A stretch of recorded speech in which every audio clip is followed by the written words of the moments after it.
All right, folks, time for the inside track. Yours truly, Eric Kavanagh here with the inimitable Yves Mulkers of 7W Data. And of course, on our show today, Inside Analysis, we talked all about analytics and the value of analytics and getting value from your analytics and being able to do an ROI type report on the value of your analysis program, which has always been very difficult. ROI is a very difficult thing to calculate, return on investment, because you've got the technology, the hardware. Of course, now at the cloud, you don't have the hardware so much, but you got your cloud spend to worry about and so many tools. And with Yves today, I wanted to talk about AI and how there are so many tools in AI. Of course, ChatGPT has made AI very popular. Everyone's talking about it now, much more so than they were even 5 years ago, because now there's this sort of inflection point where people get it, like, wow, that's really compelling what these technologies can do. And so we're going to see all of these automations and mini automations, and you're going to wonder, is this ChatGPT talking to me, or is this a human being? And the chatbots in particular, and I've got a theory, Yves, that chatbots really took off probably like 5 years ago, because search within websites stinks. Like, I don't know if you remember, but gosh, for years I would go to the search, not Google search, but I'm talking search within a website, and the results are just terrible. You get press releases that don't matter and just all sorts of horrible stuff. And it's because someone had to manage those indices. Someone had to actually work and focus on that. And I don't think anybody did. So chatbots, I think, took off because search was horrible. And it was just an easier way. But of course, they got out too early too, and people got annoyed by them. But now they're just everywhere, and they're going to be, I think, a lot more popular. So in terms of value from AI, I mean, I think that it's going to be a little bit easier to quantify some of these engines, like the time that ChatGPT can save you for doing tweets or blogs or different things like that. It can give you a skeleton or a baseline to work from. But I don't know. What are your thoughts?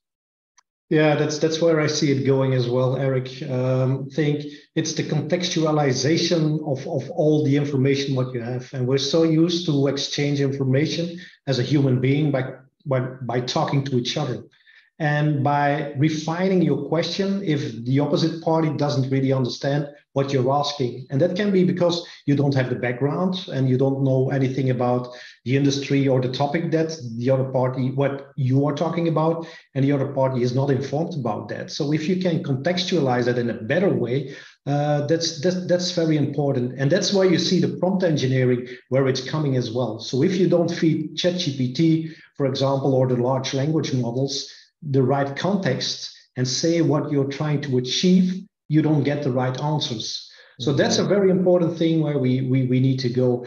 And I think if you can put that in place, like you say, with the chatbots, and you can do the conversation in such a way, you have a direct response. Sometimes if I have an issue with a tool or software, I have to send it off to the help desk. I need to register a ticket. It takes me 2 days. I'm off to something else. I forgot about the problem, what it is. So I have to dive in back to that. So once you're into that, and you can talk to the chatbots and understand your problem and the tool, what you're talking about, and help in such a way, I think that's going a very long way.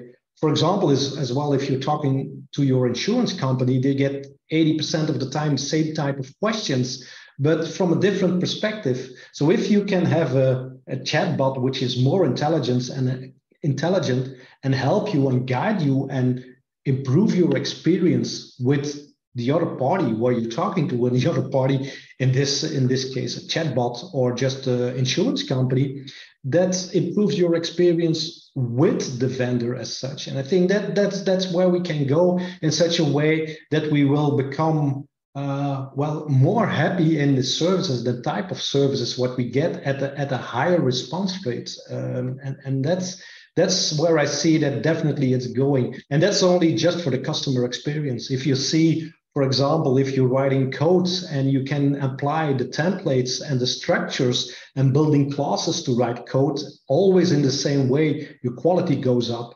The same if you're debugging systems. This is where all these large language models can help you on identifying the bugs and optimizing the code quality as such. So I think it's a great opportunity and a very bright future where we're going with AI as such. Still a lot about the ethical discussions, what are going on. So I hope we're not getting too much constraints about that. But definitely, if we can keep the hand in that, it's gonna just make our life so much easier and more fruitful of what we achieved with technology right now. Because the feeling I got with technology is we're spending too much time on making it work. Yeah. Well, and when you start talking about customer service and tickets like Jira tickets, things of this nature, one of the really nice things is that for a larger organization, especially, you have lots and lots of these tickets. You're talking thousands of them. So the point being, if you can increase the value or the experience, if you can improve the customer experience a decent amount with one little chatbot getting smarter about how it interacts with people, well, that's like a step change, basically, we talk about in chemistry. It's not just a sort of evolutionary tick up. It's like a jump in terms of value. And then you can start focusing on other things and optimizing the processes. So that's where I think the chatbots are going to be very powerful, because to your point, a lot of times people have the same questions. What's the address? What are your hours? Stuff like that. Instead of listening to the voicemail, thank you for calling XYZ Corp. We are located at 101 Main Street. Like, oh, I don't care. I don't want that information, right? So it's kind of like, I'll make a weird analogy to end our inside track, but, watching TV and I want to swipe right, I don't want to watch this story about the plane crash. Get out of here, but the TV is still, it's just one mono stream coming at you, whereas TikTok isn't. And I think that's, just to get a bit off track here, but to talk about where things are going, that's why people are leaving TV. They're leaving TV. They're going to TikTok. They're going to YouTube because there are algorithms in there, but also it's much more interactive. And that's setting a whole new standard for how you consume content and how you entertain yourself and inform yourself, right?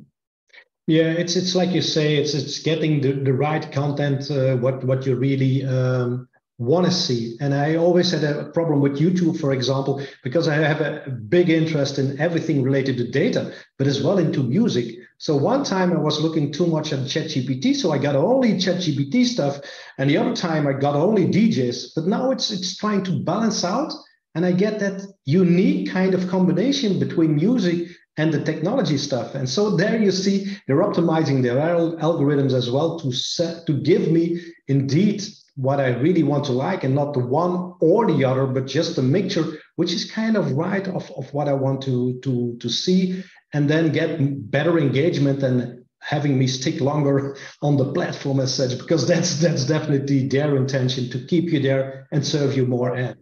That's right. Well, folks, you've been listening to The Inside Track. Look us up online, Yves Mulkers and Eric Kavanagh. Talk to you next time.